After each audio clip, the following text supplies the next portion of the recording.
So our focus of today is to talk about coughs, coronavirus or COVID, and cancer. And really it's when to worry about the cough that you or someone you care about has got. So coughs have obviously been very topical in the news since March of 2020 when the coronavirus pandemic first hit. But not all coughs are COVID. And a lot of you who are watching this will be well aware of that. You may also have seen in adverts on radio and TV about the fact that if you've been coughing for 3 weeks, then you ought to get checked over by your local doctor.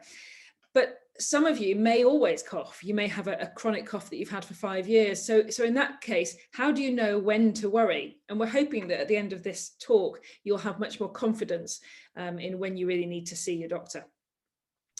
So splitting this into the first two categories, which is coronavirus and COPD, which some of you may have, we want to say, what are the two different pictures there? So with COVID, you're likely to have felt a bit fluey and achy and unwell first. In the main, chesty symptoms are not the first thing you get, and sometimes it can be a week or so before you get any chesty symptoms.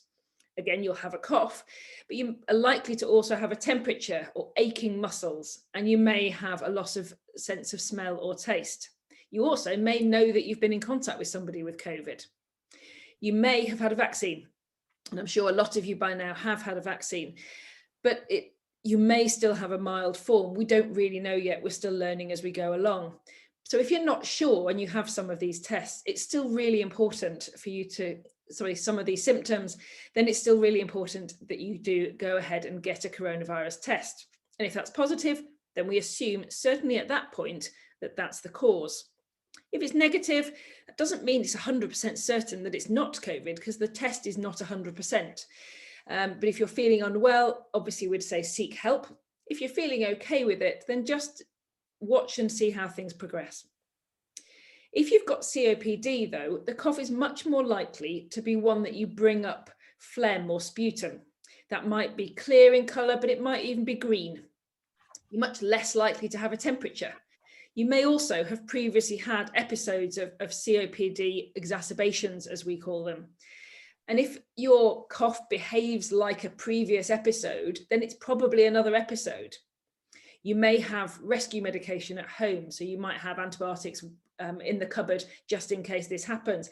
In which case, if you've got a change in your cough or in your sputum, it's okay to use those rescue medicines, just like you were advised to by your GP practice. If it behaves differently to your normal COPD though, you feel more unwell or you have different features, then the question is which of those features are concerning? So I'll hand over to Jenny to explain that. Thank you, Andie. Exactly as Andie said, we worry about a cough when it lasts for more than 3 weeks. So I think if you've had a cough and COVID has been excluded and your cough persists for 3 weeks, that's when I want you to be thinking about going to see your general practitioner.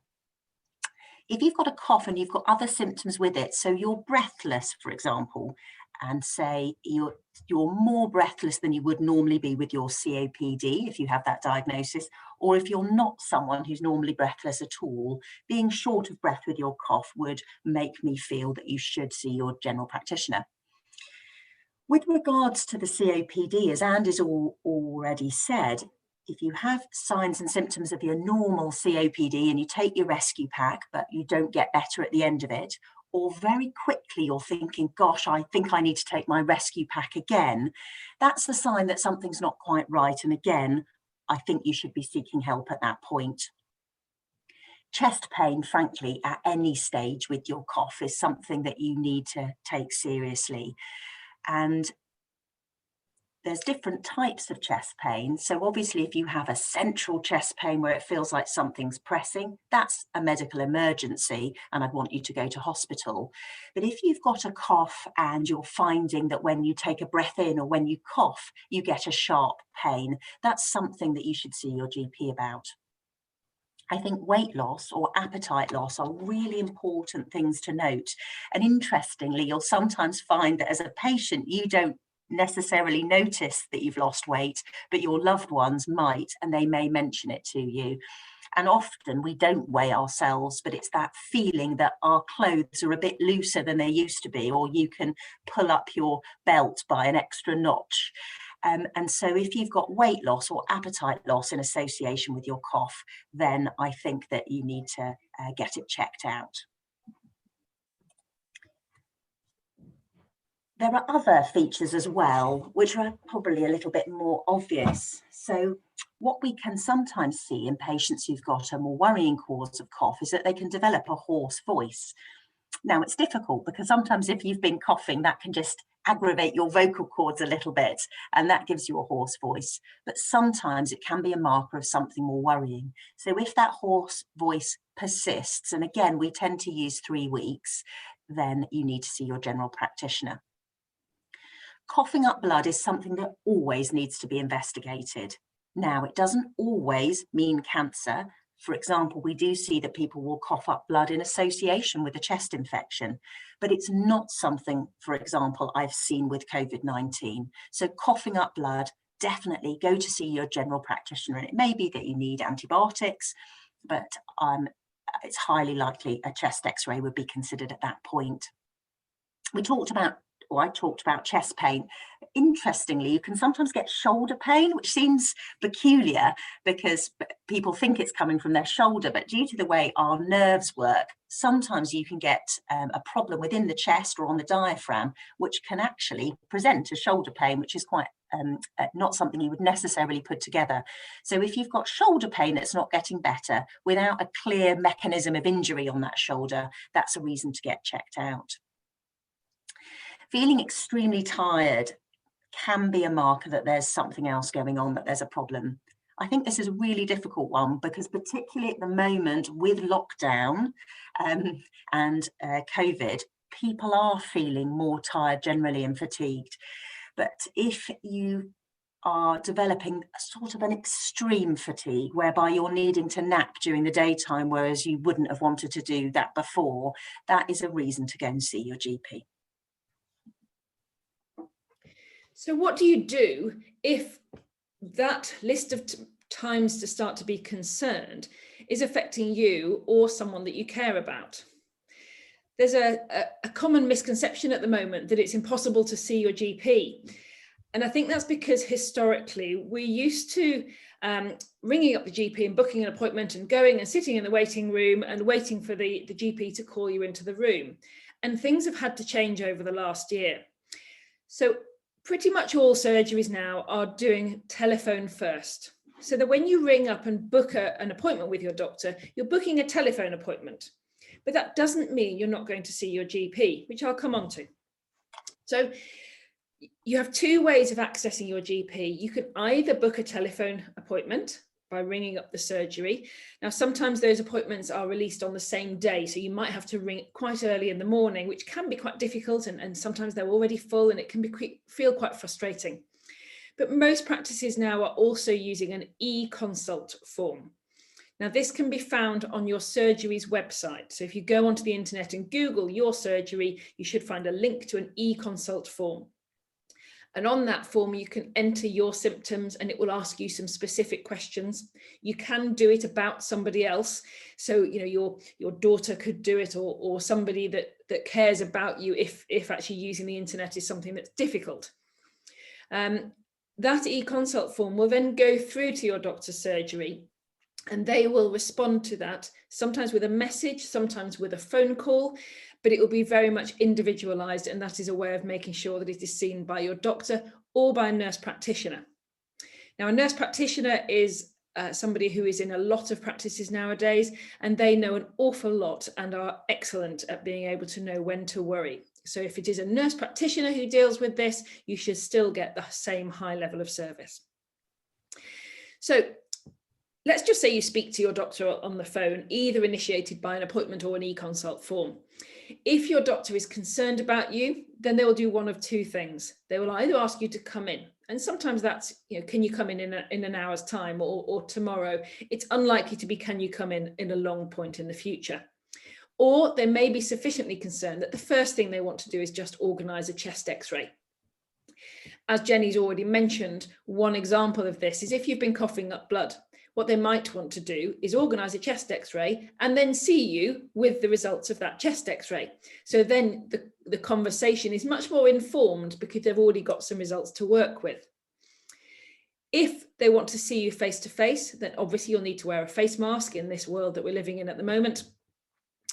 And if they're concerned that your cough could be due to COVID-19 or you have a temperature, they might want you to be seen in a different place to your normal surgery. So surgeries come together as groups quite often. And for a lot of those groups, they're having one surgery where they're seeing people who may have COVID, which means that the other surgeries are really very safe places to be.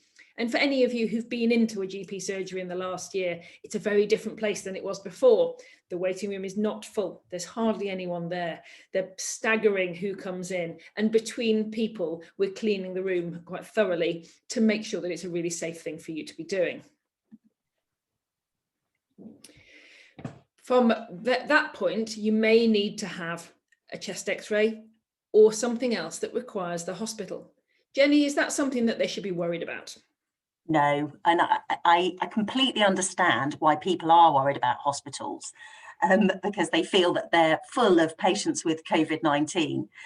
I think it's important to remember I've been in a hospital every day throughout the pandemic and I have not caught COVID-19. And that is because hospitals have been ready for patients with COVID-19 and have systems in place to protect both the staff and the patients who are attending it. So much in the same way as you describe what's happened in general practice, our outpatient clinics have been exactly the same. So we've switched to doing some clinics via telephone and some still continue to be face-to-face. And all my cancer patients throughout the pandemic I've seen face-to-face in my particular trust. But what we have done is staggered the appointments, given longer appointment slots to make sure that the waiting rooms aren't full.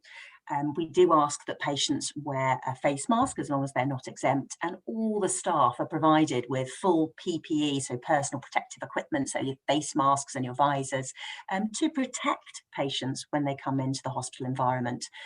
And I remember having a conversation with you about it earlier on in the pandemic, saying I felt safer in hospital than I did in the supermarket with regards to COVID-19. So I don't want patients to be put off coming to secondary care because of the pandemic. So what if your GP says they want to refer you to the hospital because of your cough and because they're worried about this cough? That's something that can feel quite frightening. And I think it's really important that we talk about the emotions that come with being told that you need to be seen at the hospital, particularly if we ask you to be seen by something called a fast track, sometimes called a 2-week wait referral. With those referrals, you are seen within 2 weeks because we're really looking for one diagnosis. We're looking for, is there potentially an underlying cancer? So an analogy that I want you to think about is if you walk into your house one day and you can smell gas.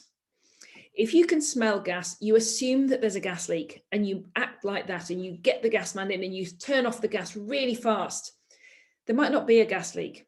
There might be something else that smells the same. But the first thing to do is rule out the worrying thing first. And then once you've ruled that out, you can then say, well, what's causing that smell? And it's the same thing with lung problems and coughs. We look for the worrying thing first. We hope we don't find it. And once we've got rid of that worry, we can then say, okay, what's left? What could it be? And the list of causes of cough is extremely long, as I'm sure Jenny will agree with me. So we would prefer to be safe and check over lots and lots of people with a cough and concerning symptoms and find that most of them haven't got anything wrong with them, rather than miss something serious like a lung cancer. So what that means is we're referring a lot more people through this fast track path than we ever used to. But then you say, I don't want to know if I've got lung cancer. And I've heard a lot of patients say this, you know, I know that if you get lung cancer, it's a disaster and, you know, there's nothing that can be done. What's the point in going to the hospital, going through all this and risking getting checked over only to be told that there's a chance you might have this really serious health condition? You know, what is the point? And I've heard people say that too, Andy. You know, when they come to clinic, they're like, don't tell me I've got lung cancer because you won't be able to treat it. And a lot of my time is spent reassuring patients that actually there is an awful lot that we can do, which I'll come on to in a minute.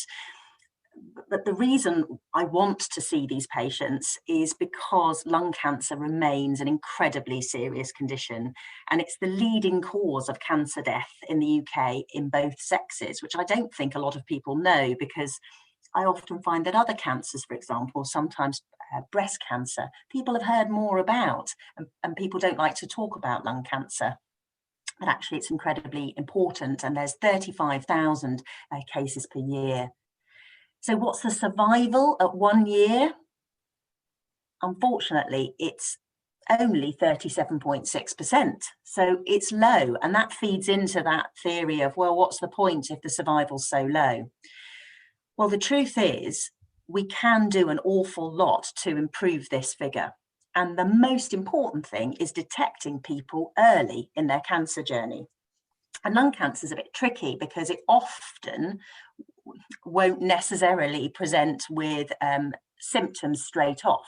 But those people that do present with symptoms that we've already discussed, I want to get a chest x-ray and pick it up nice and quickly. And that's why I want to see lots and lots of people so that I can pick out the few that do have the cancer and make sure I've detected it early, because then I can do more about it. And if I pick up cancer early, then the prognosis and survival is vastly improved from the figure that we talked about on the previous slide. And in the 20 years that I've been treating lung cancer patients, we have developed a huge array of different, better, more effective treatments. And people have commonly got experiences of people, loved ones in their family, who perhaps had treatments many, many years ago that were very difficult to tolerate. And they're not aware that we do now have a tablet treatment in some cases that can massively improve survival and are well tolerated. But the key thing is that unless I know about you and meet you in hospital in secondary care, I can't do anything about it. So it is really important that if you've got any of the symptoms we talked about before, that you present to your GP, because then your GP can refer you for a chest x-ray and I can get to meet you and work out a clear plan and a way forward. Obviously, graphs are a bit frightening, and you definitely don't need to interpret this in any great detail. But essentially, if you have a 1A cancer at the top, that's a really early stage. And if you have a 4 cancer, a stage 4 cancer, that's a more extensive stage cancer. And if you've got an early cancer, which is, if you can see, that's the blue line at the very, very top, you can see that you may well be alive at 10 years. You know, so it's not that death sentence that people think about. If we pick you up early, then you've got a very, very good survival. But obviously, if you have a much more advanced stage disease, the survival is less long. But I think it's important to note that you still survive. You've got people alive with advanced disease at 10 years. So there are treatment options available at all stages, but the earlier I can pick up your lung cancer, the better the prognosis, survival and outcome.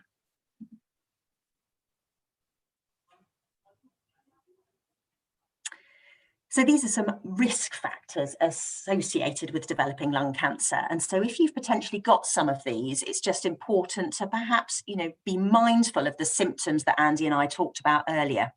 So the truth is that smoking remains the commonest cause of lung cancer. And I think people get anxious about that. They feel that it's their fault. They feel embarrassed. It's not your fault. Lots of people have smoked in the past and given up and they develop cancer. And then, as you can see on the bottom one, actually some people will develop lung cancer having never smoked. So I don't want the fact that you're an ex-smoker or a current smoker to be a barrier to seeking help. It won't stop me, treating you to the best of my ability.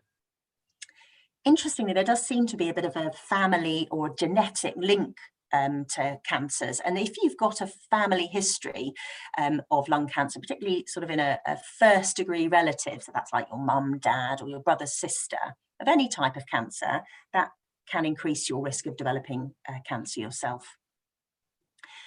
Asbestos exposure is associated with an increase of lung cancer. It's associated with a risk of lung cancer and a specific type of cancer associated with asbestos exposure called mesothelioma. Now, just because you've had asbestos exposure doesn't mean you will definitely develop cancer. It is just a risk factor. But the interesting thing is that it's the asbestos exposure you will have had years and years ago, often as an apprentice, that will then lead to the problems many, many years down the line.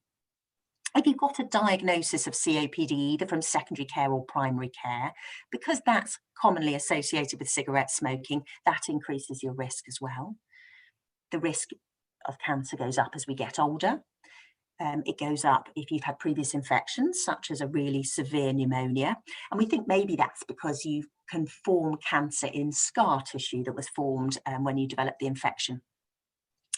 If you smoke illicit drugs like cannabis, that actually increases your risk above smoking normal tobacco. So it's important to make, again, your GP or secondary care doctor know. If you've had previous radiotherapy, this is a bit like the scarring after a pneumonia. Radiotherapy can sometimes cause scar tissue, and you can sometimes develop a cancer in that. But as I say, to reiterate the point, the fact that you've never smoked cigarettes, unfortunately, doesn't completely exclude the possibility of you developing a lung cancer. So if you have had any of the symptoms that we've talked about before, don't say it can't possibly be lung cancer because I've never smoked. It is important that you still present to your GP.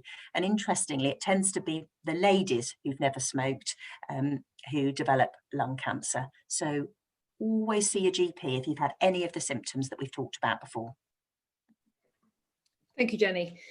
So Jenny, you just spoke then about smoking, and we still know that is the highest risk activity related to lung cancer. But we also know that smoking is addictive, and people enjoy it, and there's positives that come from smoking for the individual. But as a GP, I know that a lot of smokers don't want to be smokers and want to give up, but are finding it incredibly difficult. Essentially, if you are hearing this and you think, actually, I would like to stop, then there is help out there. Nicotine itself is not the issue. It's nicotine that is what gives you that enjoyment in a way, and it is the thing that is addictive. But the real issue is the way we get it into our bodies, so that the actual cigarettes with the tobacco. The recommendations are a combination of medicine and emotional support to try to help you stop smoking. Locally, we have a service called Live Well Dorset. Live Well Dorset can be accessed by your computer, or there are phone numbers as well that your surgery will be able to give you. And they have a huge setup to help you stop smoking. And none of it has a charge associated with it. It's all free. So you can still, if you manage to give up smoking, you can still save the money that you were spending on cigarettes and save them for something more fun. So what help can they give you? It might be a vape pack, it might be nicotine gum or patches. Sometimes it's a medicine that actually helps to stop the cravings when you give up. Because there's two parts to the habit. There's the physical habit of what do you do with your fingers? And in the morning when you go outside and have that bit of fresh air in the morning, it's not really fresh, is it, if you're smoking, but going outside for that. Or if something stressful happens at home and you traditionally will reach for a cigarette to cope, you need to have different things in place. So that's the sort of habit bit that needs to be broken. But the other bit is the physical craving. That's not your fault. It's about what happens within your brain with cigarettes. And so there is a medicine available that can help break that part of the habit, which is the physical craving, and the support to help you through. And the support really helps with that habit side of things that can be so difficult to change. And I want to reiterate that, actually, Andy, it's really important with smoking cessation that as healthcare professionals, we help patients with this. Having a judgment attitude about it doesn't achieve anything. It's what we like to now term nicotine addiction. And as you said, nicotine's harmless. It's how we get it into our bodies. And so any means of us helping patients to cut down and then quit is really important. And even if you have a diagnosis of lung cancer, it's been shown that if you give up smoking, you have better long-term outcomes. You do better with chemotherapy, radiotherapy, and surgery. So even if you're given a diagnosis of lung cancer, it's still something that's really important to consider. E-cigarettes are an interesting topic because I have lots of patients who are very anxious about the idea of vaping or e-cigarettes. So they're happy to smoke the cigarettes, but don't want to vape. And a lot of that has been to do with some of the press over vaping and how it's potentially, perceived to cause harm. There was talk of something called popcorn lung. I don't know if people have heard of that. And a lot of anxiety around it. But actually, e-cigarettes have been incredibly well researched right from the outset. So we've actually got quite a lot of data about them, and they've been around for about 20 years now. So we actually have more longer term data than people realise. We recommend vaping as an aid to stopping cigarette smoking. And it's really important to say that the risks of smoking normal cigarettes is proven, and it's far greater than the risk of vaping or using e-cigarettes. Now, you are putting something into your body, so to say it's risk-free, I think would be wrong, but it's what we term harm reduction. So the risks of vaping and using e-cigarettes is far lower than smoking normal cigarettes. So if you need to use vaping as a means to giving up, we actually encourage it. The big anxieties about vaping causing harm came from America. And there was a lot of anxiety. Lots of people, young people, suddenly got very sick. But actually, when they looked, it was because they were putting cannabis or cannabinoid products in their vape. So my advice is pretty simple. Don't put cannabis in your e-cigarette because that does indeed cause harm. It's how they put it into a formulation that allowed it to go into the vape that did cause damage to the lungs. But the vape that you buy in this country does not contain cannabis. Some of it doesn't even contain nicotine because you can reduce it down to nothing. But it's highly medically regulated so that we know it's safe. Important to say, if you didn't smoke in the first place, then don't start vaping. We recommend it as a means to stopping smoking, but it is something we do actually recommend. If you can get away without it and use nicotine replacement therapy or the tablet that you were talking about, which is called varenicline, great. But if not, we're happy for people to use vapes. Thank you, Jenny. So what if your GP decides that you need a chest x-ray? What happens then? You're going off the topic of smoking and back to the practicalities of what happens if you need an x-ray. So your GP will refer you. That's all done electronically. There's no pieces of paper anymore.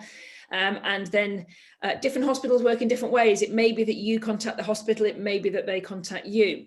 But your GP will be able to tell you how your local hospital works. If your chest x-ray is normal, there's a way of your GP letting you know. Now, it may be that there's a concept of no news is good news, but if it's your body and you want to know, it's absolutely fine to ask. If your doctor still is worried about you, despite the chest x-ray being normal, they might still want you to see someone like Jenny. So don't be surprised if the doctor wants to get you checked over just to be extra careful. But if your chest x-ray does show something, however subtle, and it requires further investigation, then you're going to be either contacted by your GP or the hospital might contact you directly. So you're not sure which of those two things will come first. And the next step is normally a CT scan.